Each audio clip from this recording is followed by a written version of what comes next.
Alright, so the Book of Boba Fett just finished up wrapping up its 7-episode run on Disney+.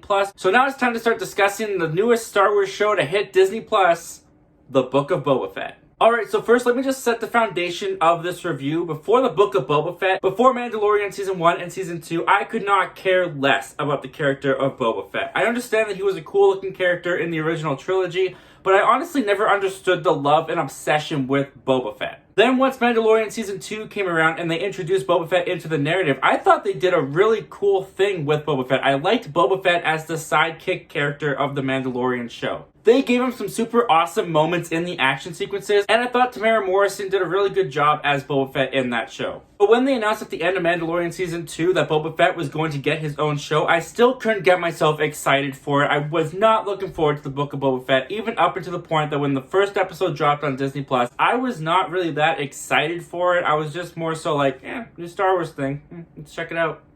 And before we get really into it with the Book of Boba Fett, let's talk about some of the things that I liked about the show, besides just episodes 5 and 6.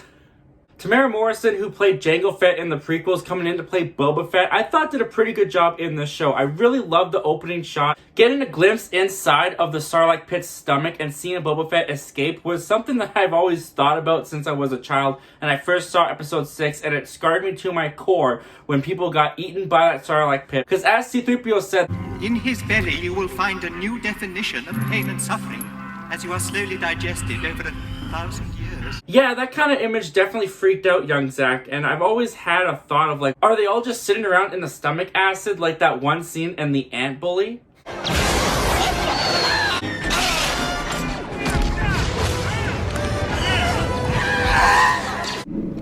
Wow! We came right down that guy's throat, didn't we? Hey, Smiley, you're on my wing! I did not think I was going to pull an Ant Bully reference in this video. Do you guys remember Ant Bully? Never mind. But that was really cool seeing Boba Fett make his escape from the Sarlacc pit. As that hand busts out through the sand and he crawls out, I thought that was an awesome way to open this show. And it actually got me invested for the amount of time that I could stay invested.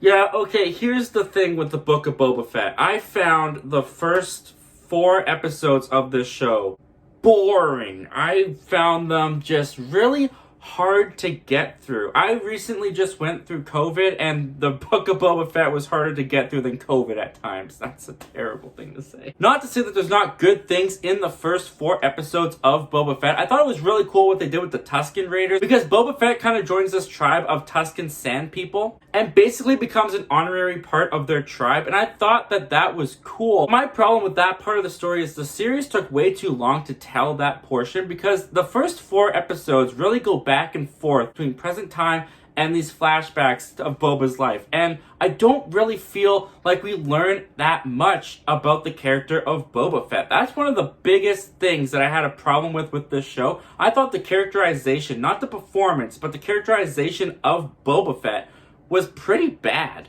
There wasn't very many times in this show that I knew why Boba Fett was doing what Boba Fett was doing. In the post-credits scene of Mandalorian Season 2, when Boba Fett kills Bib Fortuna and takes over Jabba's palace, that is where we pick up with Boba Fett in this series, and he's just kind of walking around Tatooine, going into shops and announcing himself as the new crime boss of the city, but it doesn't feel like he is, you know? It feels like he's just like, this is what he wants to do, so he's going around and telling everybody that, hey, I'm now the boss, I run this town, this is my town now. But everyone's just kind of like, yeah, okay, dude, whatever you say. Like, no one feels like they take Boba Fett seriously, and Boba Fett himself doesn't come across as someone who you should take seriously. For years, I've heard people tell me how cool and awesome the character of Boba Fett is, and I feel like I started to get a glimpse of what they were talking about in Mandalorian Season 2. All of that goodwill was completely undone in the Book of Boba Fett. There's just no clear motivation that Jon Favreau and Dave Filoni give to Boba Fett as to why he even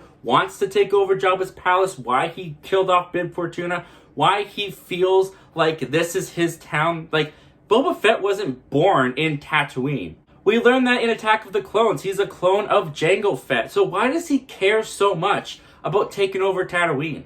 But I also found that the layout and the narrative of this show was not done very well. This show moves slow. And I'm not saying that a slow moving show, slow pacing, a slow burn is a bad thing.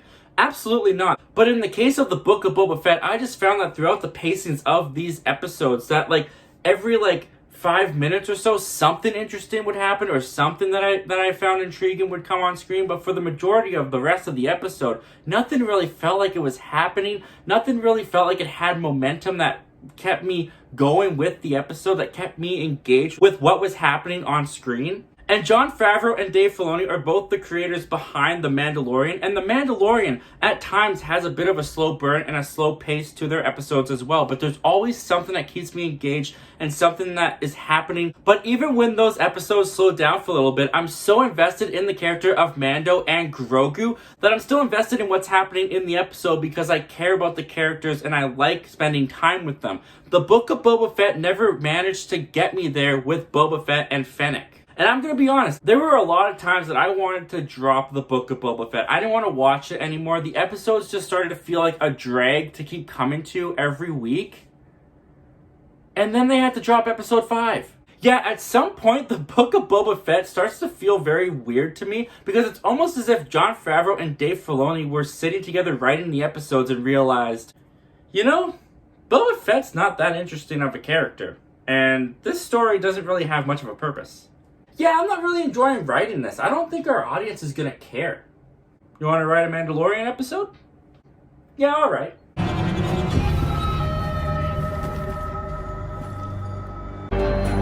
Episode 5 and 6 of the Book of Boba Fett really ditches Boba Fett and what's going on with him and his story, and we just focus on Mando and Grogu again. I'm not gonna lie, while I felt like this is strange, this doesn't feel like the show I was watching before, it feels like Mandalorian Season 3 or 2.5, I was not complaining, man. These 2 episodes were fantastic to get to. After the slow pacing and the boring narrative that I felt we were getting in the previous episodes, I absolutely loved catching back up with Mando and Grogu and seeing Grogu training with Luke Skywalker. And this cannot be emphasized enough. The work that they do to de-age and deep fake Mark Hamill's Luke Skywalker in this episode is fantastic, especially when you compare it to the season 2 finale of The Mandalorian. It absolutely blew me away, and it almost feels like years advanced of technological work. And getting to see a young Luke train Grogu and start to build up his Jedi temple that we will later see burned down in The Last Jedi was a very unexpected treat, but was a really delightful surprise. And it was just so clear to me that these 2 episodes are where the heart of Dave Filoni and Jon Favreau lied, because these 2 episodes almost immediately rejuvenized the series for me. It brought that momentum, that energy that I was missing from the show. Did it help that this guy was back? Absolutely. Anytime that Baby Yoda Grogu is on screen is a great time to be watching the show. But these 2 episodes of The Mandalorian do serve a purpose because they give you an understanding as to why The Mandalorian and Baby Yoda come into the finale of the Book of Boba Fett. And while we talk about the finale, that's another thing I will say about it, is that they set up the rivalries of this show very poorly. I did not know who Cad Bane was. I know he's from the Clone Wars or the Rebels or something. I do not watch those shows. I'm sorry, I just couldn't get into them. But I had no idea who this guy was when he came on screen. He looked freaking awesome. The makeup work, the CGI, whatever they did with his face, I was mesmerized throughout this entire finale as to the look of Cad Bane. But the conflict between Boba Fett and Cad Bane and the Pikes drug dealer people was just so poorly defined for me, and it came in so late into the show that while this finale had some fantastic moments, Boba Fett riding a Rancor was freaking awesome. And the effects in this show, especially in this finale, I think that this finale had the best visual effects that any of the Disney Plus shows have had thus far. I was mind blown watching this finale and just what they were able to pull off on the small screen. I thought it was very impressive. But while it was very impressive, I felt that it was very hollow because I didn't really care about the battle that was going on. I didn't know why Boba Fett wanted to fight for the city so much, besides the fact that he just wanted to be a crime lord so badly. I guess it's like an unfulfilled dream of his. And then Cad Bane and the Pikes and the spice smugglers, they just came in so late into the show. I just didn't really care about what was happening during this finale. And unfortunately, I think that's the overarching problem that I had with this show. They just didn't get me to care. And that's what it all comes down to for me. If you're a Boba Fett fan, I really hope that you enjoyed this show.